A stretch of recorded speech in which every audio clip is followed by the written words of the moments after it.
of the motherfucking morning to you, my friends. Welcome one, welcome all to my podcast, Alexandra Unfiltered, a show where we hypothesize, theorize, and analyze all about women's rights, women's wrongs, and everything in between. I am your gracious host, Alexandra Rose, a bad bee with a law degree, simply doing what I do best. Ranting, raving, whining, and complaining. And not necessarily in that order. I'm so excited you've joined today's show because we are celebrating Alexandra Unfiltered's 10th episode.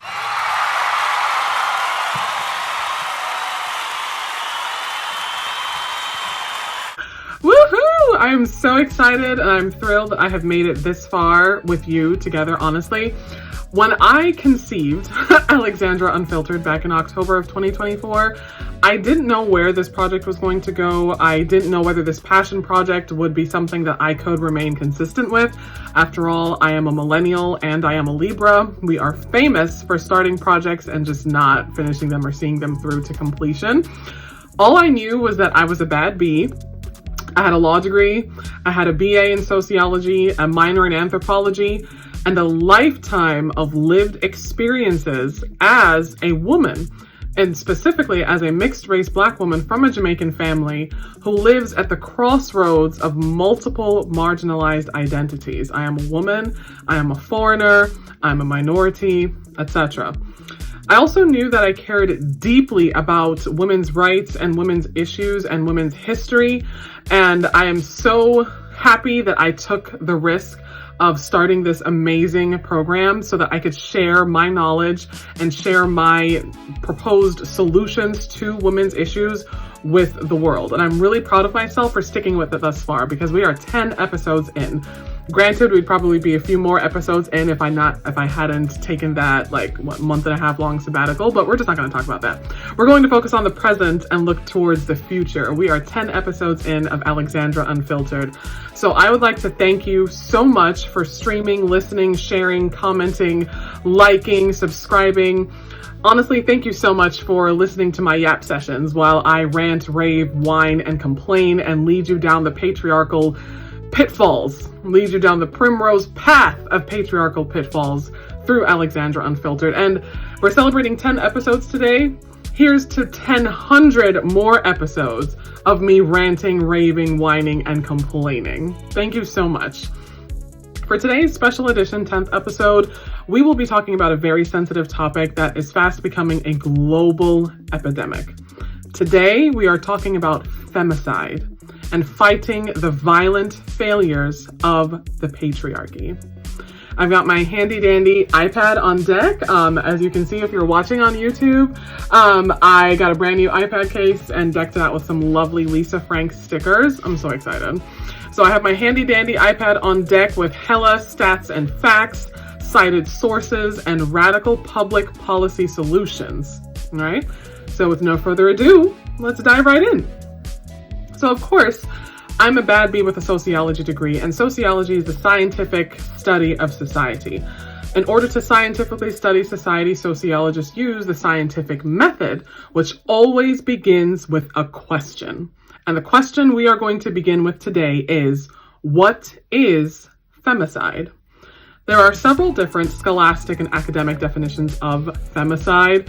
However, after conducting my research, the definition I selected for the purposes of this episode comes from the United Nations Office on Drugs and Crime, also known as the UNODC. The UNODC defines femicide as the intentional killing of women and girls, often or solely because of their gender. Femicide at its core is rooted in misogyny, sexism, systemic inequality, and the disproportionate power imbalance between men and women. Examples of femicide include, but are not limited to, acts such as domestic violence, intimate partner abuse, honor killings, or targeted killings in general.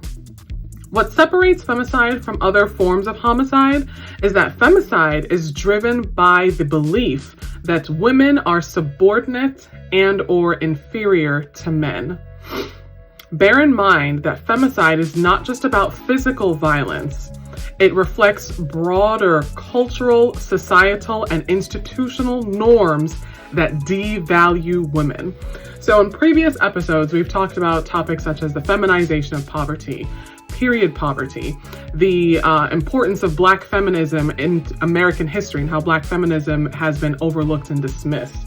We've talked about class playing a part in a woman's reproductive decisions. We've discussed people who are drunk off the patriarchal piss, right? My personal theory about being drunk off the patriarchal piss. We've discussed the Black maternal health crisis in the US. Remember, I always want you to think of these oppressions, these systemic issues, and I want you to think of systems, right? Remember how I've said before, we should look at these things as big circles, right? Because it's very important when we're understanding these big brain terms that sociologists and anthropologists and researchers use, like femicide. We have to remember these things do not happen in a vacuum, okay? What does that mean? That means that when we see instances of femicide and we see instances of women being killed at disproportionately awful rates, we have to remember those things happen within the context of a broad social or a broad society that inherently views women as objects or as property to be owned, to be abused, to be misused, to be dismissed, and to be killed. It's so ironic when I was researching the different femicide rates here in America and throughout the world. It seems as though the one time women ever are viewed as human is when it's time to take our human lives from us.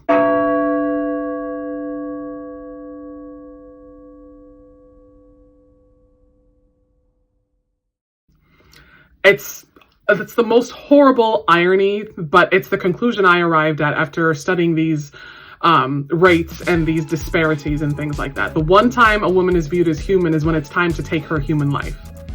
That's awful, but it's okay because we end this episode with some suggested public policy solutions. Because remember, I'm a bad bee with a law degree. I am here to solve problems. After we're done analyzing them and theorizing them and all of that, we're here to solve problems. And wherever we see systemic disparities like femicide, we're seeing the results of public policy failures. However, public policy is also the solution. Okay? Today, the term femicide is used to also highlight gender-based violence, abbreviated to GBV, and to draw attention to the specific ways in which women are disproportionately impacted by violence simply because we are women. Femicide is considered a severe form of gender-based violence and is a serious human rights issue around the world. As I mentioned, when we get into the stats and facts, I will, of course, focus on the statistics and the rates here in the US because I'm an American woman and this podcast is primarily broadcast in the US, but more so because the US is the world's preeminent global superpower. Trends here in the United States most likely or tend to influence trends in other parts of the world. So that's another reason why I focus on American statistics. All right, so the next question that we ask, because the scientific method, again, requires us to begin with a question. Sometimes we can begin with more than one question. The second question then we ask is, well, then who created the term femicide? And how long has this term or this phrase been around? And as always, bad bee with a sociology degree, bad bee with a law degree, I have the answer for that.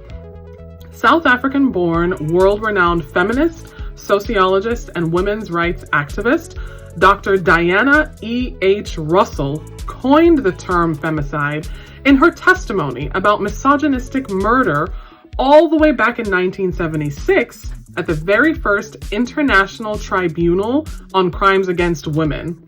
That 1976 tribunal was held in Brussels, Belgium, and it was an event that was spearheaded by Dr. Russell herself.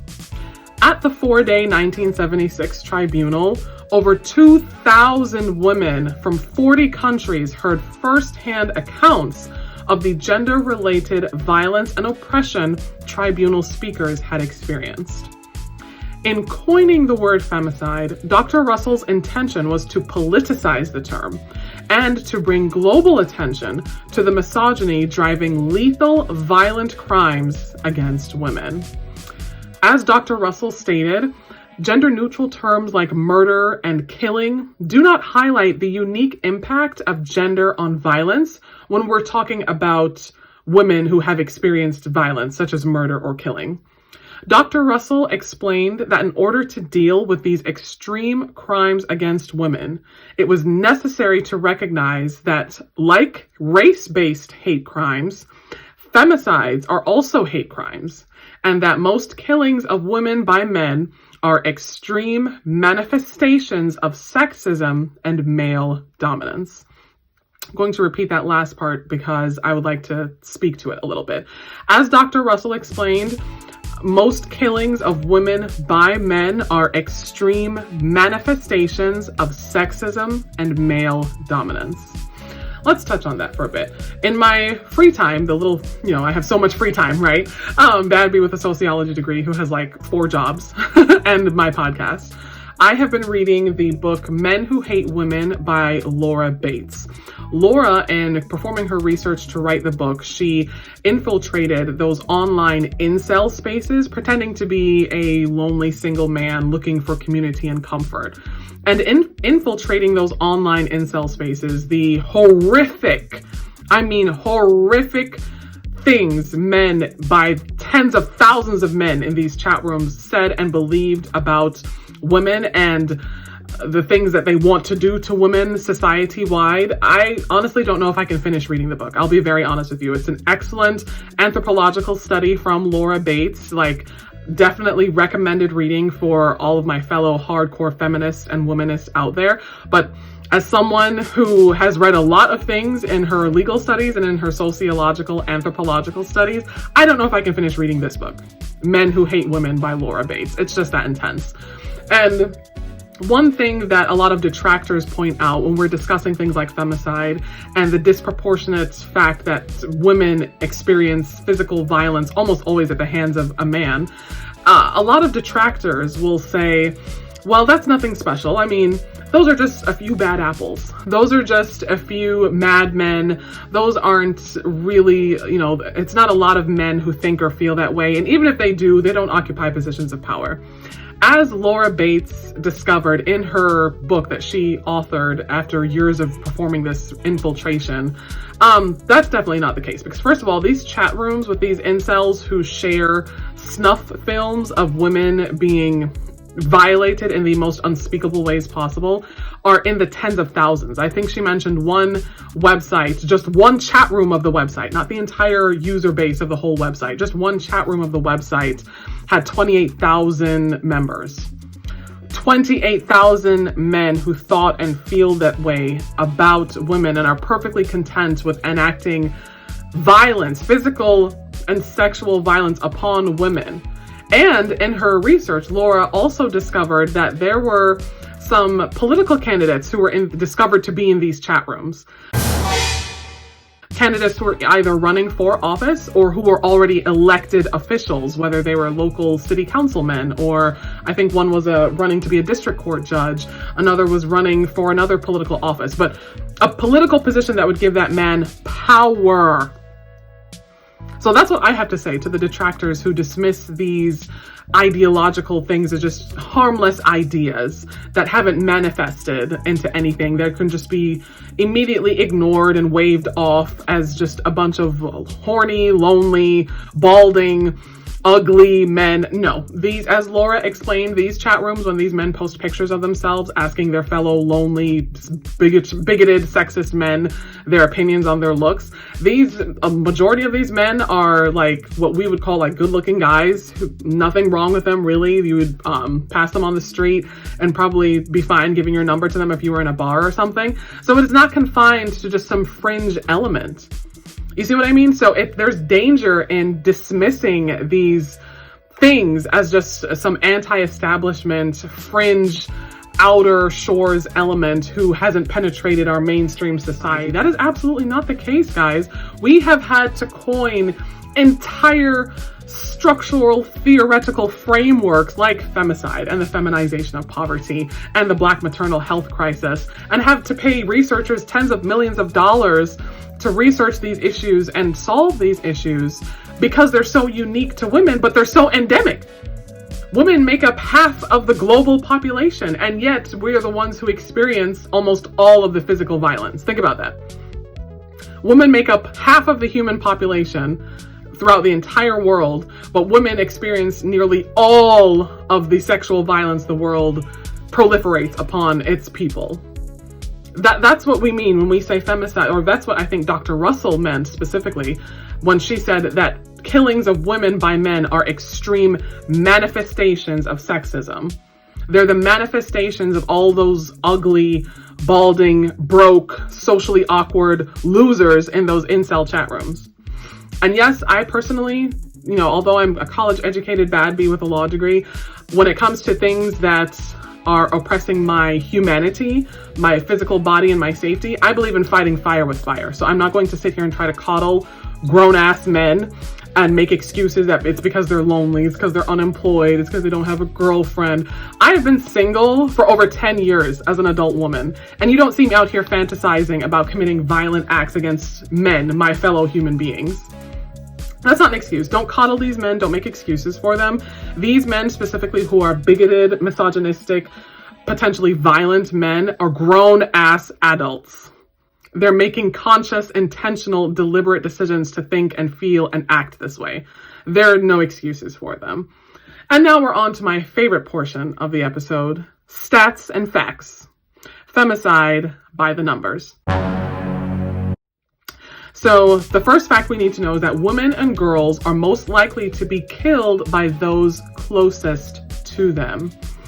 According to the 2024 United Nations Office on Drugs and Crime Global Report on Trafficking in Persons, in 2023, around 51,100 women and girls worldwide were killed by their intimate partners or other family members. Okay. In fact, 2023 recorded the highest number of reported femicides perpetrated by intimate partners or family members in history, in recorded history, since the UNODC has begun tracking these numbers. 2023 was a record number for the highest number of reported femicides to date. In many cases, only gender-related killings perpetrated by an intimate partner or family member are counted as femicides, but gender-related killings and violence take place in many contexts beyond the private sphere. Gender-based violence, that phrase we talked about earlier, GBV, can be related to rape and or sexual violence by someone unknown to the victim, and can also be linked to harmful practices such as female genital mutilation or so-called honor killings. Gender-based violence can also be a result of hate crimes linked to sexual orientation and gender identity, and connected with armed conflicts, gangs, human trafficking, and other forms of organized crime. So all of those, basically what I gathered from this was that any crime that is committed anywhere in the world, like 9 times out of 10, it's a crime that's committed by a man to a woman. All of these things that we just listed, armed conflict, gangs, human trafficking, organized crime, honor killings, rape and sexual violence, female genital mutilation. It seems that wherever a crime is committed, a woman is always a victim and a man is always at the scene of the crime, committing the violence against the woman. What did I say earlier? Women are only viewed as human when it's time to take our human lives. That's the only time we're given humanity. Yeah, that's what I see here. The second need to know thing about femicide is that femicide is a universal problem. Femicide is a global crisis that affects women and girls in every country and territory. In 2023, the continent of Africa recorded the largest numbers of female intimate partner and family-related killings, with an estimated 21,700 victims across the entire continent. That boils down to about 2.9 victims per 100,000 persons. That's crazy to me. That's wild crazy to me. 21,000 women have their lives taken just because they're women. Because with these violent perpetrators, with these men who are bigoted, misogynistic, extremely patriarchal, male-dominated, women are always their perfect victim. Women are always their targeted or intended victim sometimes, I think. Sometimes I think that men are unintended victims. When they have these ideologies, when they want to start wars, when they want to start armed conflicts, when they want to traffic people, when they want to participate in organized crime, men are unintended victims. In those situations, the women are always the intended target. We're always the primary target. Just by virtue of our womanhood, we walk around with like bullseyes on our backs. That's essentially what I came to. That's essentially the conclusion I came to studying femicide. Isn't that crazy? The third need to know fact is that the true scale of femicide is likely much higher. While the numbers showcasing reported cases of femicide are already alarmingly high, they are just the tip of the iceberg. Many victims of femicide still go uncounted.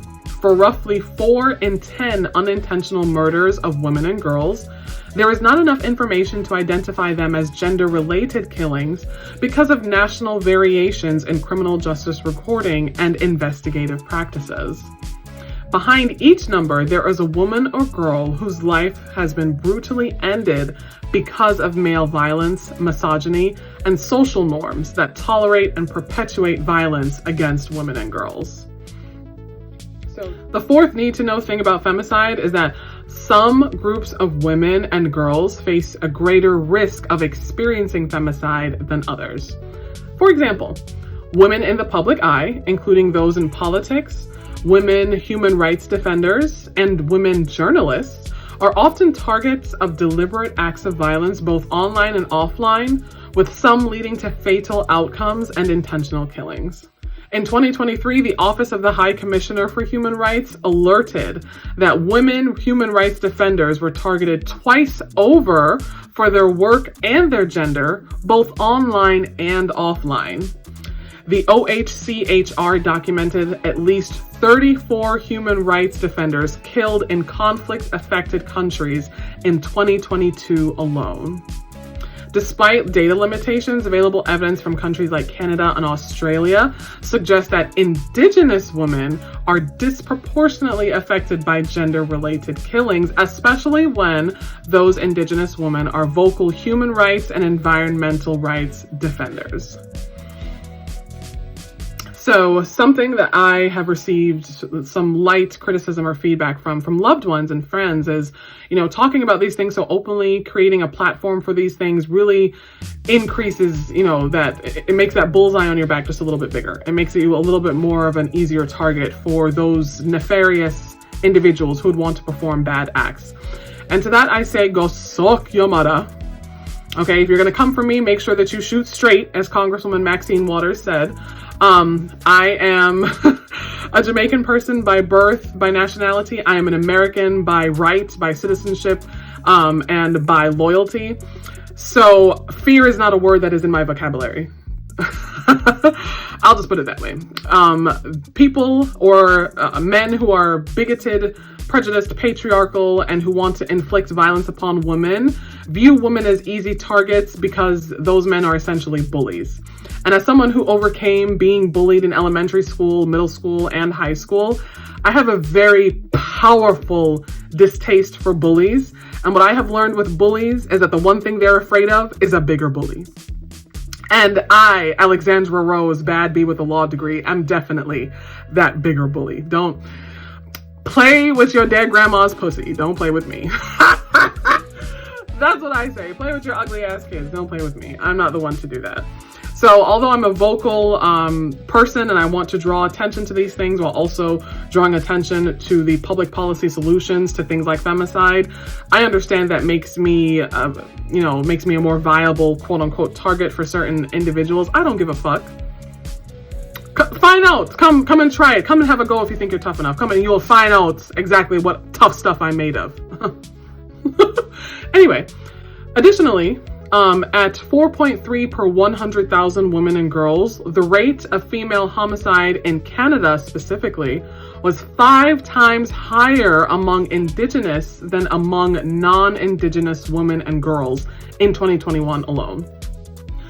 So this is why when I was giving my introduction earlier, I distinctly mentioned that I occupy specific identities. I am a woman, I am a minority, I'm a foreigner, and I'm a mixed race Black woman from a foreign family living in the United States as an American citizen, right? Culturally and citizen-wise, I am completely American. That's how I view myself. Jamaica was just the place that I was born in, and I have lived in the United States like my entire life practically, right?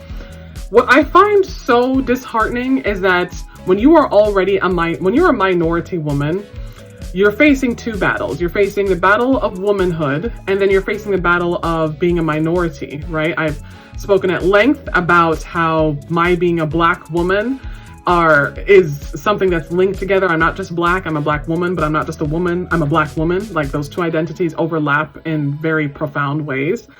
And it's so interesting to me that being a minority woman, you have to fight multiple battles because these bigoted, patriarchal, violent men, of course, would single out minority women because, again, they view us as even easier targets because we're women and because we're minorities that the society already mistreats, overlooks, and dismisses, right?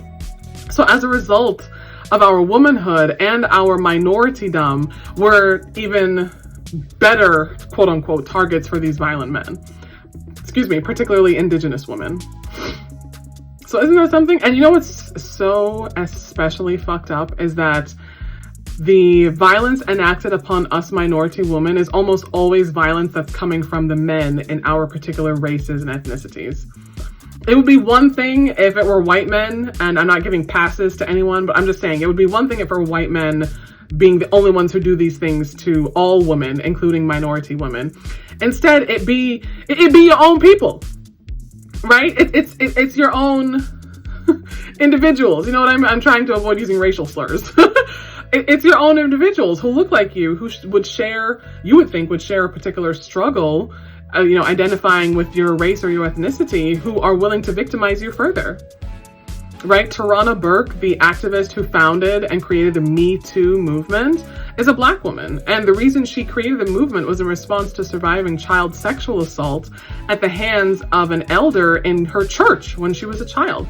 An elder who was another Black person, a Black man, who ostensibly was supposed to protect her from certain harm, and instead became the person who harmed her and spurned her into creating this beautiful movement that has given voice to so many voiceless women, right? So think about that.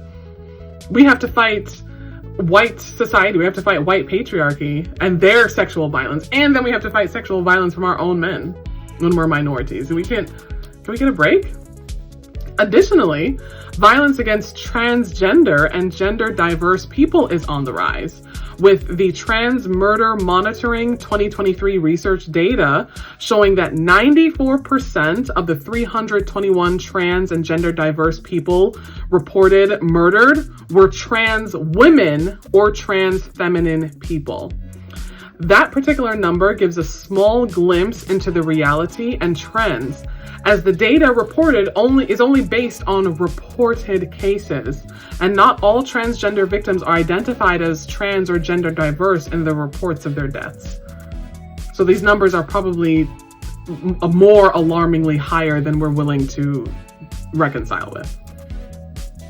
The fifth most important thing to understand about femicide, according to the UNODC and UN Women, is that femicide can and must be prevented. Gender-related killings and other forms of violence against women and girls are preventable. Often, femicide is a culmination of repeated and escalating episodes of gender-based violence, which means that it can and must be prevented if the early signs of violence are addressed effectively. Initiatives that focus on primary prevention, changing social norms, and engaging whole communities to create zero tolerance for violence against women work best in preventing gender-related killings. So what's my personal philosophy? Prevention is better than the cure. Don't I say that all the time? That it's easier to prevent something than to try to treat something. It's easier to prevent disaster or catastrophe than to try to correct the disaster or the catastrophe.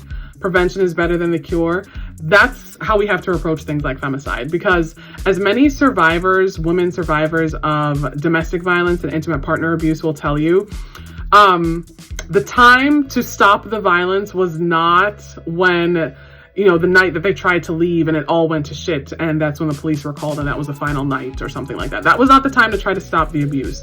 The time to try to stop the abuse was when the abused woman tried to leave the relationship and get a personal protective order, or tried to change her contact information quickly so that she could not be stalked by her partner, and she was routinely denied that. The time to prevent the violence is when a woman knows that she's being stalked and goes to the police to do something about the stalking, and the police tell her, well, there's nothing we can do. We can't do anything until the person actually hurts you. Seriously, prevention is better than the cure, and that applies here as well, even with femicide. The police and justice sectors have very important roles to play by believing and supporting survivors of gender-based violence, responding to reports of violence, and punishing perpetrators to end impunity. In all too many cases, victims of femicide had previously reported violence and their killings could have been prevented.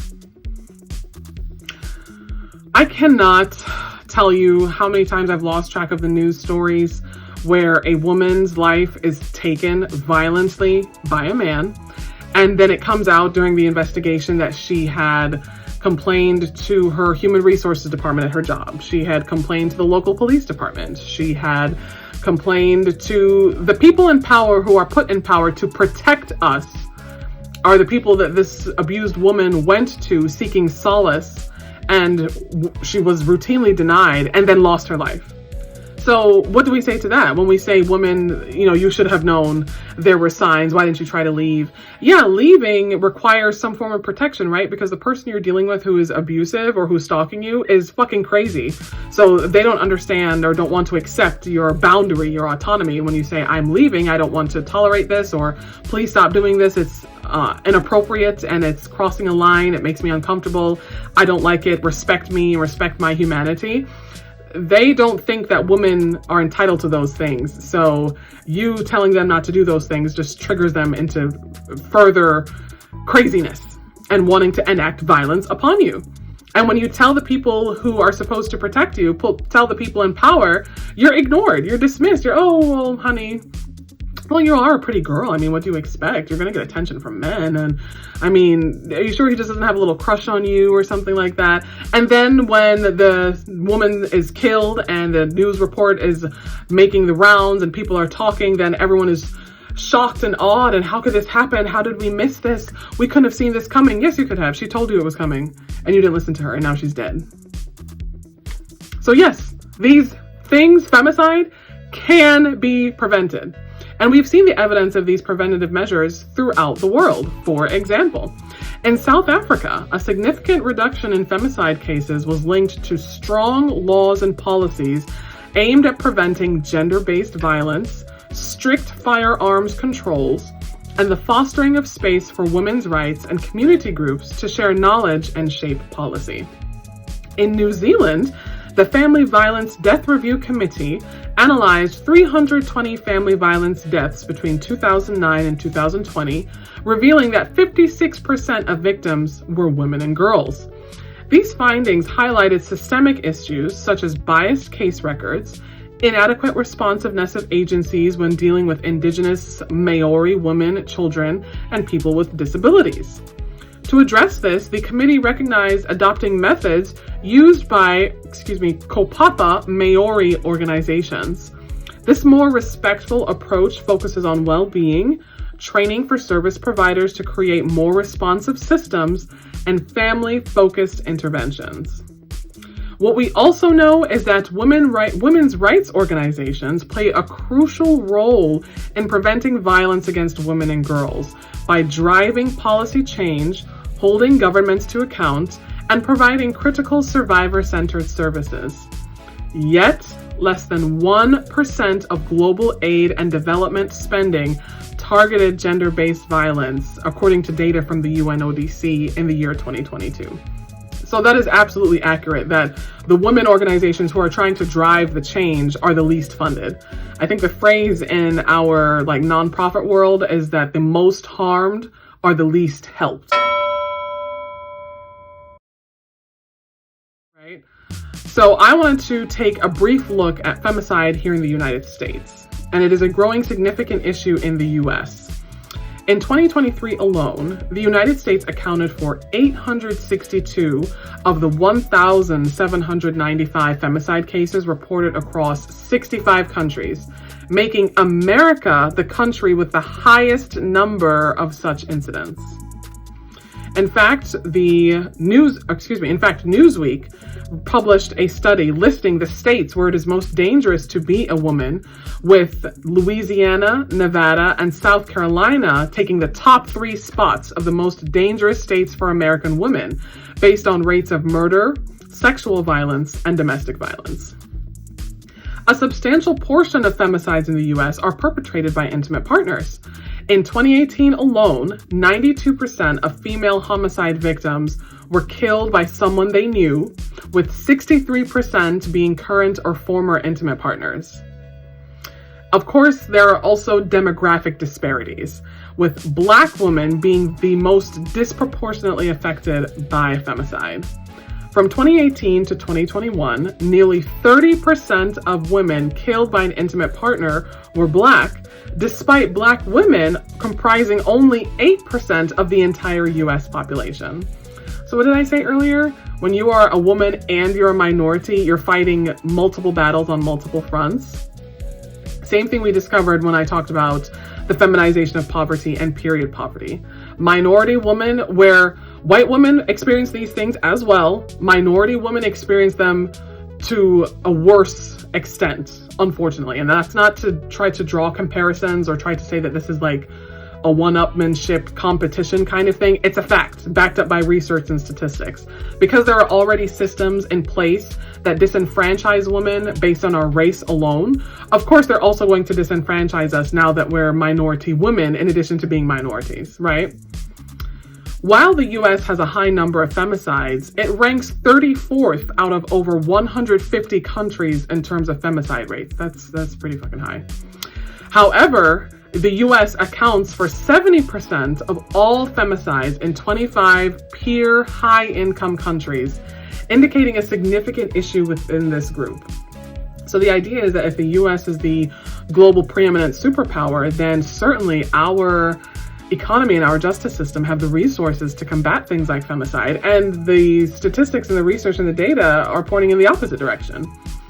We're almost kind of leading the charge in us along with our fellow high-income countries are kind of leading the charge. I guess that's their new way of saying first world. So, first world and third world are outdated terms, right? Further, to make a bad situation worse, right? Femicide is the leading cause of death for pregnant and postpartum women in the US. As of 2020, the pregnancy-associated femicide ratio was 5.23 per 100,000 live births, marking a 32.4% increase from the previous year.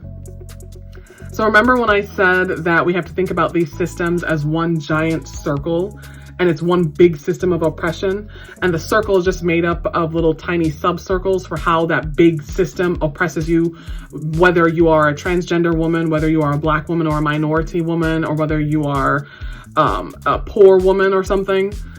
Yeah, if you're a pregnant woman now, we can throw that into the mix too. And remember when I discussed the Black maternal health crisis in the US? Yeah, I found some smaller studies that show that Black pregnant women were the highest victims, Black pregnant women in the US are some of the highest homicide victims in the country. Black pregnant women specifically, out of all women who are pregnant when they are murdered. Like, awful, right? So we've analyzed, theorized, we have unpacked, we have exposed, we have walked down the primrose path of patriarchal pitfalls that is femicide. So what is the solution? Where do we go from here? And as I've said before, as someone who has a law degree, a bad B with a law degree. Where we see systemic failures, please understand you're seeing the manifestation of the public policy failures. So where there are public policy failures, there are also public policy solutions. You just have two-faced, greedy, snake-faced ass politicians who do not have a vested interest in implementing those public policy solutions, all right? So what are some public policy solutions that could end femicide here in the US and potentially around the world? Let's examine those one by one. The first thing we can do is strengthen our gun control laws. And I say that as someone who is a proud Second Amendment believer. But I also don't have a criminal background, so I absolutely should have access to firearms in the Second Amendment, right? The US should enforce stricter regulations around gun ownership and access, especially for individuals with histories of domestic violence. Many femicides are committed using firearms. Tightening background checks, instituting red flag laws, and banning domestic abusers from owning guns could absolutely reduce, if not eliminate, the prevalence of femicide in the United States. I think there is also another study I came across that pointed to the fact that most of the mass shooters here in the US had prior histories or criminal records of domestic violence or intimate partner abuse on their formal criminal background. There was a direct link between whether that mass shooter was a domestic abuser, and if they were, then immediately that's like a dead giveaway that they'll become a mass shooter. Interesting. So they start harming women and they just want to harm people in general because they were successful in harming women. Is that the logic? Or anyway, we can also improve domestic violence laws. We can ensure laws criminalize all forms of domestic abuse and implement more stringent penalties for those who harm their partners. Strengthening legal frameworks to protect women victims of intimate partner violence can help reduce the risk of abuse that leads to femicide. One of the most excellent examples of this that has impacted me personally is the Violence Against Women Act that was signed into law in the United States in 1994. And I believe it was co-authored by then Senator Joe Biden. And the act, Violence Against Women Act, abbreviated as VAWA, has been instrumental in providing funding and creating protections for victims of domestic violence and sexual violence. Expanding these kinds of resources and ensuring continued funding for these programs has a direct positive impact on femicide prevention. The VAWA, Violence Against Women Act, is actually the saving grace that gave my mom and I pathways to U.S. citizenship here in the United States. Because my mom was a victim of domestic violence, and because she had taken steps in the divorce process to identify violence being the reason why she was filing for divorce from my father, and also had a history of calling police on my father and police reporting to our home, and she filed police reports and had a PPO, because she had demonstrated those things in courts of law, our immigration attorney could then attach the Violence Against Women Act to our U.S. citizenship applications. And it's explained that the reason why our applications were so delayed was because my mother was a victim of violence. So that's just a minute example of how public policy can directly positively impact women victims of violence and femicide. That just shows you that it absolutely is preventable. You see what I mean? Because that big old ginormous federal act, authored when I was all of 2 years old and not even living in the United States yet, ended up becoming the very public policy initiative that gave my mother and I a lawful pathway to U.S. citizenship and freedom from our abuser. That is how powerful public policy is. So don't listen to detractors and morons and nimrods who try to tell you that politics doesn't mean anything. All those laws, all those fancy politicians doing all their talking and all their talking heads, that doesn't mean anything. Lies, lies, lies, lies, lies. I'm sitting here as living proof today on this 10th episode special of Alexandra Unfiltered because of good public policy like the Violence Against Women Act. So here we are. We have delved into femicide, we have defined it, we have gone back to the Dr. Russell, who coined the term. We've examined stats and facts and causes. We've also looked at different initiatives. that can prevent femicide and can reduce and eliminate it altogether. It is a very difficult topic. It's a very uncomfortable topic. It's a very triggering topic, but it is one that needs to be discussed at length, because the first step towards ending an epidemic is acknowledging its existence in the first place. Not because behind every single number and every single statistic was a real human life, a real woman who had hopes, who had dreams, who had hobbies, who had a favorite color, who had a favorite movie, a favorite TV show, who had ambition or drive for herself. Okay, we've looked at the root causes, we've discussed the systemic barriers, and we've explored the public policy solutions that can really make a difference in eliminating femicide altogether, because that's my ultimate goal. It's not just reduction, that is important. My ultimate goal is total elimination, right? The work doesn't end here. Change begins with awareness, and real change requires direct, radical action. I love that phrase, direct action, okay? Action from lawmakers, action from our communities, the men in our communities who are supposed to protect and provide, and action from all of us as individuals. We have to hold space for survivors, advocate for stronger laws, and continue to push for societal shifts that will prevent more women from becoming victims of violence. I encourage you to keep questioning, to keep researching, to keep learning, because knowledge is power, and knowledge and compassion are your strongest weapons in your arsenal. Knowledge and compassion, empathy for your fellow woman, and keep speaking out. Speak out and speak up about this, even when your voice is shaking. All right. I thank you so much for listening today. I'm so grateful for your time today. If you haven't already, please make sure to subscribe to this podcast. Please make sure to also subscribe to my YouTube channel and like this video, like this podcast episode, share this information widely among your friends and loved ones, and keep the conversation going. All right. We are working towards a world where women, all women, no matter our backgrounds, are completely safe from violence.